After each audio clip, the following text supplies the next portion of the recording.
सावन के सोमवार की व्रत कथा। बात तब की है जब एक राज्य में एक बहुत ही बड़ा साहूकार हुआ करता था।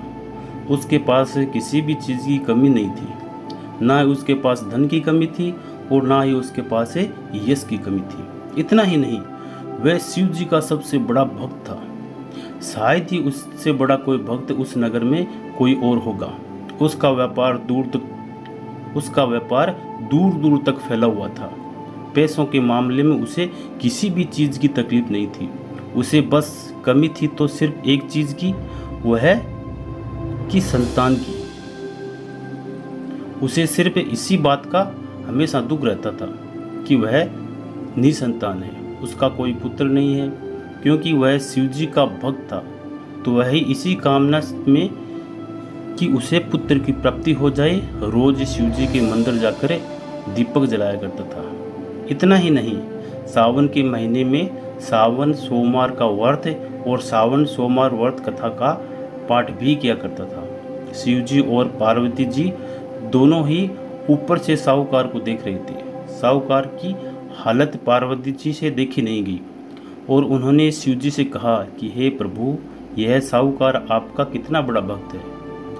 आपके होते हुए इसे इतनी ज़्यादा परेशानी हो रही है, यह इतना ज़्यादा दुखी है, आपको इसकी सहायता करनी चाहिए। तभी शिव जी पार्वती जी से मुस्कुराकर कहते हैं कि आप सही कह रही हो, लेकिन साहूकार इसलिए दुखी है क्योंकि वह निसंतान है।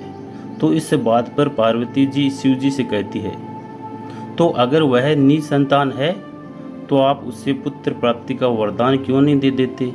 आखिर वह आपके इतने बड़े भक्त हैं। पार्वती जी के इस बात को सुनकर शिव जी पार्वती जी को कहते हैं कि मैं साहूकार को पुत्र प्राप्ति का वरदान तो दे दूं, लेकिन उसके जीवन में पुत्र प्राप्ति का योग नहीं है।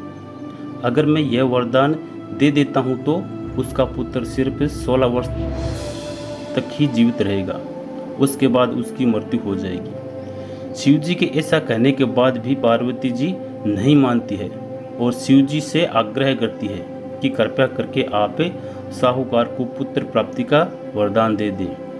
पार्वती जी के ना मानने पर बार बार शिव जी से आग्रह करने के बाद शिव जी को आखिरकार पार्वती जी की बातें माननी पड़ती है और उन्होंने साहूकार को पुत्र प्राप्ति का वरदान दे दिया। लेकिन उन्होंने यह बात भी बता दी कि उसका पुत्र सिर्फ 16 वर्ष की आयु तक ही जीवित रहेगा, उसके बाद अचानक से उसकी मृत्यु हो जाएगी। क्योंकि साहूकार को यह बात पहले से पता है कि उसका पुत्र 16 वर्ष से ज़्यादा जीवित नहीं रह पाएगा, इसलिए वह इस वरदान से ना तो खुश हुआ और ना ही दुखी हुआ। वह ऐसे ही शिव जी की पूजा करके घर चला गया। शिव जी के वरदान से ऐसा ही हुआ। उसकी पत्नी गर्भवती हुई और 9 महीने के बाद जाकर उसे एक पुत्र की प्राप्ति हुई। गांव मोहल्ले में खुशी का माहौल बन गया। साहूकार के बेटे के जन्मदिन का त्योहार की तरह गांव में मनाया गया, लेकिन साहूकार ने किसी से ही इस बात के बारे में बात नहीं की कि उसका पुत्र 16 वर्ष तक की आयु तक ही जीव। जब साहूकार का पुत्र 11 वर्ष का हो गया तब उसकी माता को उस बालक की शादी की फिक्र हुई, तो उसने इस बात के लिए साहूकार से बात की। तो साहूकार ने कहा कि वह अभी अपने पुत्र को काशी पढ़ाई हेतु भेजेंगे। उसके बाद साहूकार ने अपने पुत्र की मामा जी को बुलाया और उन्हें बहुत सारा धन सौंप दिया और उसे कहा कि तुम मेरे पुत्र को काशी ले जाओ पढ़ाने हेतु, लेकिन इस बात को ध्यान रखना कि तुम काशी पहुँचते बीच में जिस स्थान पर भी रुकोगे उस जगह पर यज्ञ करना होगा। जिस स्थान पर तुम यज्ञ करोगे वहाँ ब्राह्मणों को भोजन करवाना होगा। ऐसा कहकर वह साहूकार अपने पुत्र और उसके मामा को एक साथ काशी के लिए विदा कर देते हैं। ऐसे ही मामा और भांजा दोनों काशी के लिए जा रहे थे। वह दोनों जहाँ पर भी रुकते दोनों यज्ञ करते और उसके बाद ब्राह्मणों को भोज करवाते और दान दक्षिणा करते। ऐसे ही आगे के सफ़र के लिए निकल जाते। एक दिन ऐसा हुआ कि वह जिस नगरी में पहुँचे वहाँ एक राजा अपनी राजकुमारी का विवाह करवा रहा था, लेकिन जिससे राजकुमारी का विवाह हो रहा था वह एक आंख से अंधा और एक कान से बहरा था। और सबसे बड़ी बात तो यह थी कि जिस बात के बारे में राजा और राजकुमारी दोनों को भी पता नहीं था, यानी वह धोखा देकर एक राजा की बेटी से शादी कर रहा था। लेकिन दिक्कत यह थी कि जब दूल्हा मंडप में बैठता है तो राजकुमारी को यह सारी बातें पता चल जाएगी। लेकिन तभी साहूकार का बेटा वहां पहुंचता है तो लड़के के बाप को यह तरकीब सूझती है, क्यों ना इस लड़के को बहला फुसलाकर मेरे बेटे की जगह बैठा दिया जाए, और जब घर जाने की बात आएगी तो अपने बेटे को घर भेज दूंगा। तो वह ऐसा ही करता है। वह धन के लालच में लड़के के मामा को मना लेता है, लेकिन उधर साहूकार का बेटा मंडप पे बैठ जाता है। लेकिन साहूकार का बेटा बहुत ही ज़्यादा ईमानदार था। जब शादी का कार्य संपन्न हुआ तब उसने उस लड़की के दुपट्टे पर लिख दिया कि वह तुम्हारी शादी मेरे साथ हुई है और तुम्हारे साथ तुम दुल्हन बन के जिस घर में जाओगी वह व्यक्ति अंधा और काना है। दुपट्टे में ऐसा लिखने के बाद साहूकार का बेटा अपने मामा के साथ आगे के सफर के लिए चल देता है। राजकुमारी ने अपने दुपट्टे पर साहूकार के द्वारा लिखे गए इन शब्दों को देख लिया। उसके बाद वह समझ गई कि मेरे साथ धोखा हुआ है। उसके बाद उसने उस अंधे और काने व्यक्ति के साथ जाने से मना कर दिया। जब यह बात राजा को पता चली तो उसने भी बारात को आगे नहीं भेजी। बारात वापस लौट गई और इधर मामा और भांजा दोनों ही काशी पहुंच गए। एक दिन की बात है, जब काशी पहुंचकर साहूकार का बेटा 16 वर्ष का था तब वे काशी में ही एक यज्ञ करवा रहे थे। बहुत सारे ब्राह्मण यज्ञ के लिए भोजन करने के लिए आए थे, लेकिन जब बहुत देर हो गई थी साहूकार का बेटा मंडप से बाहर नहीं आया। तब उसने मामा को उसकी चिंता हुई। जब वह मंडप के अंदर जाकर देखता है तो उसे दिखाई देता है कि उसका भांजा यानी साहूकार का बेटा जमीन पर मूर्छित पड़ा हुआ था और उसके शरीर से प्राण निकल चुके थे। यह देखकर वह बहुत ही ज़्यादा दुखी हुआ और परेशान भी हुआ, लेकिन उस समय उसने सोचा कि अभी रोना गाना करने से पूरी तरह से हंगामा हो जाएगा। बाहर ब्राह्मण आए हुए हैं, इसलिए उसने सबसे पहले यज्ञ संपन्न किया, ब्राह्मणों को भोज करवाया और उसके बाद साहूकार के बेटे के पास जो कि जमीन पर मूर्छित पड़ा था उसके पास जाकर खूब रोया। जब साहूकार का बेटा जमीन पर पड़ा था उसके पास उसके मामा भी बैठकर रो रहे थे। उसी वक्त बगल में ही शिवजी और पार्वती जी भ्रमण करते हुए निकल रहे थे। तब वह लड़के के मामा को वहां पर रोते हुए देखते हैं और पार्वती जी शिव जी से पूछती है कि हे प्रभु, यह कौन व्यक्ति है जो यह मूर्छित पड़ा है, जिसकी याद में वह दूसरा व्यक्ति बहुत ही ज़्यादा रो रहा है। तब शिवजी पार्वती जी को बताते हैं कि यह वही पुत्र है जिसे मैंने साहूकार को वरदान में दिया था और मैंने कहा कि यह पुत्र 16 वर्ष तक ही जिएगा, उसके बाद उसकी मृत्यु हो जाएगी। आज इसके 16 वर्ष पूरे हो गए और उसकी मृत्यु हो चुकी है।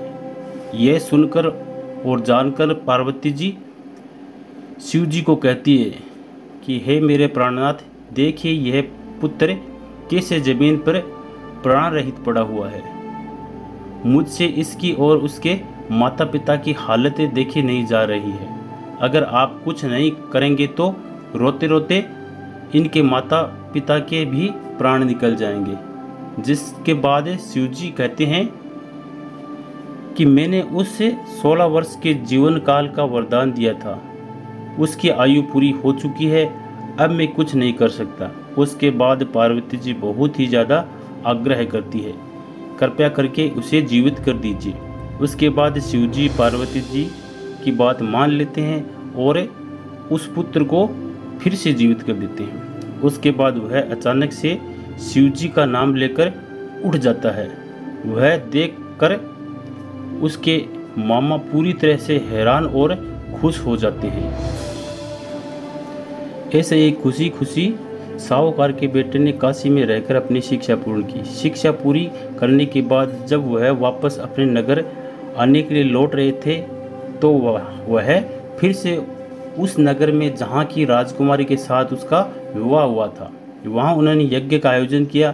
जब राजा को यह यज्ञ के बारे में पता चला तो उन्हें तुरंत ही साहूकार के बेटे को पहचान लिया कि वह वही व्यक्ति है जिसके साथ मेरी बेटी का विवाह हुआ है। उसके बाद राजा ने उस लड़के के मामा को महल में आमंत्रित किया, उनका स्वागत किया और उन्हें ढेर सारा धन और वस्त्र देकर अपनी प्यारी राजकुमारी के साथ साहूकार के बेटे का विवाह करवाकर खुशी खुशी उसके घर के लिए विदा कर दिया। इधर लड़के के माता पिता यानी कि साहूकार और उसकी पत्नी ने अपने आप को कमरे में बंद कर रखा था। उन्होंने कुछ खाया पिया नहीं था। इन लोगों ने शपथ ली थी कि हम बिना खाए पिए ही अपने पुत्र का इंतजार करेंगे और अगर उन्हें कहीं से अपने बेटे की मृत्यु का समाचार मिल जाएगा तो वह दोनों भी अपने प्राण त्याग देंगे। लेकिन ऐसा नहीं हुआ। ऐसे ही मामा और भांजा नगर में पहुंचे। लड़के के मामा ने दूत के हाथों यह खबर साहूकार और उसकी पत्नी तक पहुंचा दी कि हम नगर आ चुके हैं और उनका पुत्र भी जीवित है। उसके बाद साहूकार और उसकी पत्नी महल के दरवाजे तक आए जहां उन्होंने अपने पुत्र को जीवित देखा, जिसके बाद वे दोनों बहुत ही ज़्यादा खुश हुए। उनके खुशी का कोई ठिकाना नहीं रहा। उन्होंने खुश होकर शिव जी को धन्यवाद दिया और खुशी खुशी मामा और भांजे दोनों का स्वागत किया। उसी रात में जिस दिन साहूकार का बेटा घर वापस लौटा था, उसी रात को साहूकार के सपने में समय शिव जी के दर्शन दिए। उन्होंने साहूकार से कहा कि मैं तेरी भक्ति से बहुत ज़्यादा प्रसन्न हूँ, क्योंकि तू हर सावन के सोमवार के दिन मेरा व्रत करता है, इसलिए मैं तेरे पुत्र की लंबी आयु का वरदान दे दिया है। यह सुनकर साहूकार बहुत ही ज़्यादा खुश हो जाता है और समझ जाता है कि जो व्यक्ति सावन सोमवार के दिन व्रत रखता है और उसे शिव जी और पार्वती जी की पूजा करता है तो उसका सौभाग्य जाग जाता है, उसकी हर मनोकामना पूर्ण हो जाती है। तो दोस्तों, यह थी शिव जी की कथा जो आपको सावन सोमवार के व्रत करने के दौरान सुननी या पढ़नी चाहिए, जिसे सुनने या फिर इसका पाठ करने से आपको बहुत ही ज़्यादा सौभाग्य की प्राप्ति होती है। जैसे कि साहूकार को ही इतना ही नहीं, इस कथा का पाठ करने से आपकी हर मनोकामना पूर्ण हो जाती है। इसलिए सावन सोमवार के व्रत के दिन शिव जी की पूजा करने के दौरान इस कथा का पाठ अच्छे से निस्वार्थ भाव से करें। धन्यवाद दोस्तों। अगर आपको हमारी वीडियो अच्छी लगी तो इस वीडियो को लाइक करें। भगवान शिव आपकी हर मनोकामना को पूर्ण करें। धन्यवाद।